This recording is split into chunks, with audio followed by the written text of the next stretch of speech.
The portraits in this chamber represent more than just decorations. They are a reminder of our past, our history, our struggle, our failures, and our triumphs. Every 2 years, the night before the speaker's portrait is unveiled, the sergeant's office comes into this chamber and removes one of these paintings here before us. With no recognition, no pomp and circumstance, we remove a piece of Florida's history to make room for one of our leaders today to become the history of tomorrow. What is a necessary task previously done in decades of silence, this year becomes a public ritual. Over my shoulder is the portrait that leaves us today.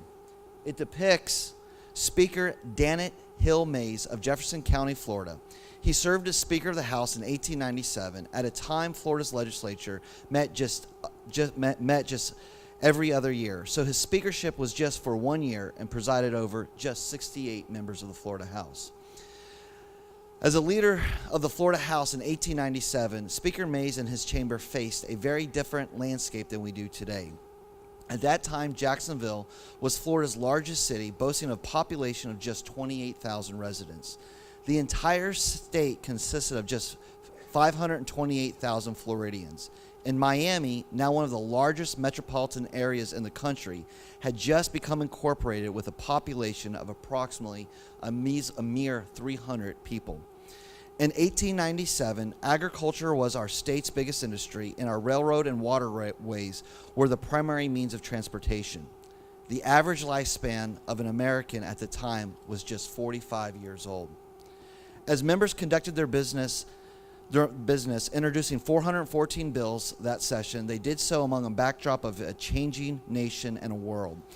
They were headlines about Marconi and a mysterious device that transported sound wirelessly over an open sea. They were no doubt fascinated by the opening of the nation's first underground train station in Boston, and they likely marveled at a new wonder drug said to relieve pain called aspirin. Amidst a drastically different way of life, members, Florida's leaders in 1897 did share similar struggles to those we tackle now today.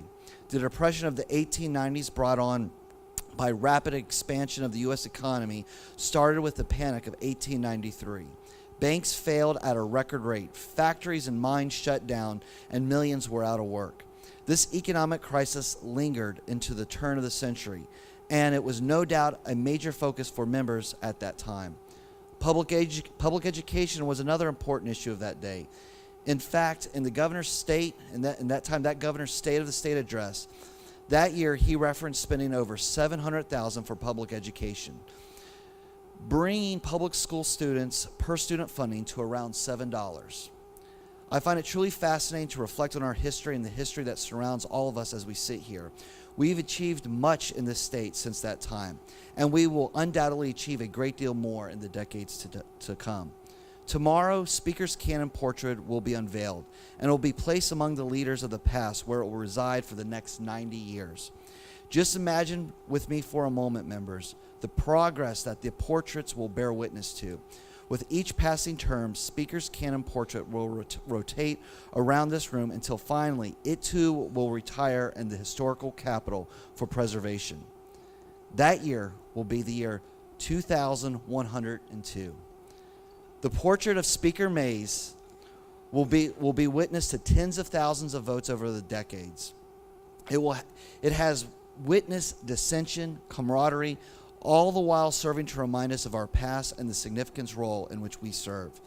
With this in mind, it seems only fitting that the final vote we take in the company of this portrait will be the one to commemorate its presence here in our chamber and serve in the service of the speakers past and in the Florida House of Representatives. Members, in recognition of the history of the House of Representatives, I move that we retire the portrait of Speaker Mays and that it be preserved for posterity in the historical Capitol. Member Speaker Pro Tem Legg moves that in recognition of the history of the House of Representatives, we retire the portrait of Speaker Mays and preserve the portrait for posterity in the historic Capitol. The clerk will unlock the machine, and the members will proceed to vote.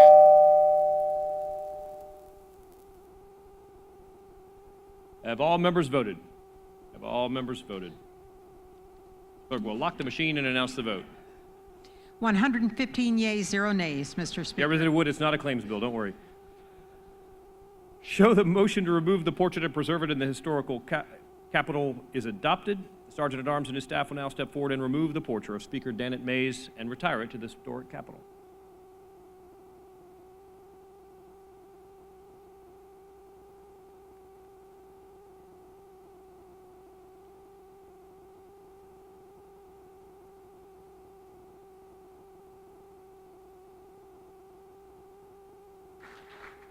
Thank you, Sergeant. Members, are there announcements? Announcements.